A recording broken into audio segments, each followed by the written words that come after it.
In this video, we'll be taking a look at the different types of lights within Maya. As an overview to get accustomed to the options that you have, we'll be using the still life example found in the lighting project folder. Make sure to set your project to the lighting folder before you begin. In the scenes folder, you'll find still life VO1. Let's go ahead and open that, and that will show you this scene. We have our perspective view and we have a camera view. We won't move around in the camera view just to keep that composition active.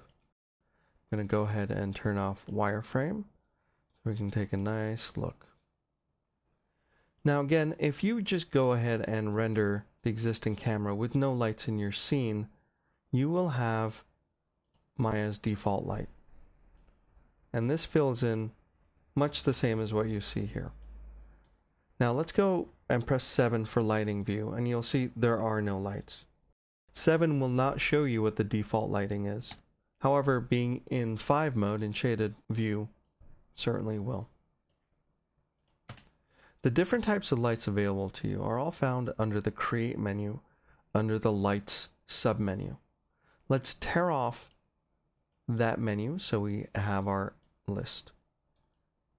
Start with the ambient light. When you create an ambient light, you get an icon that looks like that. We're going to just kind of move it out of the way a little bit.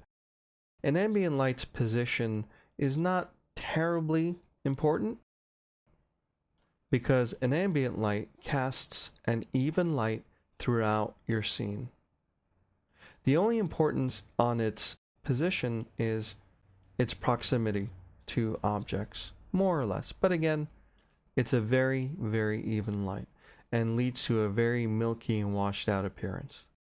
Ambient lights are pretty good just to throw an overall light level onto a scene, but typically it's lower intensity and is complemented by at least a few other actual lights, such as spotlights or directional lights.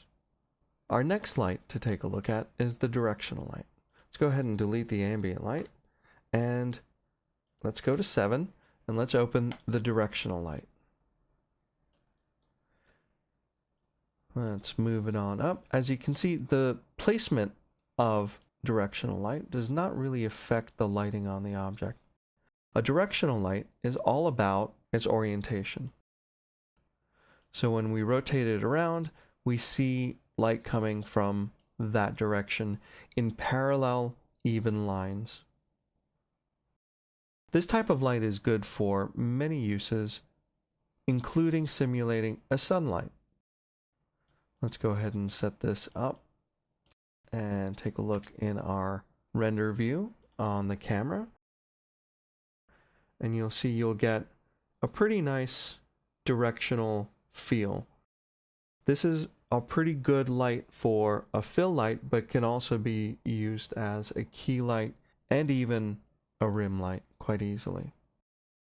Now let's get rid of that light and take a look at our point light. We'll press 7 for lighting feedback, and you get an icon that looks a little bit similar to the ambient light. But as you can see, a point light is very dependent on its placement in relation to the object. It's almost like having a light bulb. Go ahead and render this out and take a look at it. The difference between a point light and a directional light is pretty evident. You get much more mood with a point light, and you get a much better sense of a singular source to a point light than you do with a directional light. Now let's go ahead and delete this light, and let's create a spotlight. The spotlight is a conical shape that is basically directional as well as sourced, meaning it's the best of both worlds between a directional light and a point light. Here's its source. It points this way, and it's in this width. Take a look at its render. Let's save this one in the buffer and go ahead and look at that. Again, the differences are pretty apparent between the point light and the spotlight. You get a very noticeable harsh edge where the spotlight falls off. You can see its preview over here. You do get a sense of direction. Spotlights are very, very useful for all three types of three-point lighting. The key, the fill, and the rim, but very popular for the key and the rim. Now let's get rid of our spotlight and let's turn on our area light. An area light is a large swatch of light that points in the direction of this little line. So if we turn it around, it's almost like an office overhead light, one of those fluorescent panels. Its position is very important. Its orientation is also important. Furthermore, its proximity is also important. So you can see, if we render this out, you'll get to see the differences between. Now that is a very bright light. So let's go ahead and move that light all the way up. We'll save that to the buffer, render this out, and you'll see a greatly diminished amount of light. So its distance from the objects is also very important. That's due to light decay. Let's go ahead and render this at a medium distance. We'll get rid of this blown out one by clicking this icon. You can see the differences between these lights. Finally, let's take a look at the volume light. The volume light is very much like the area light in that its proximity is important for its intensity in the render.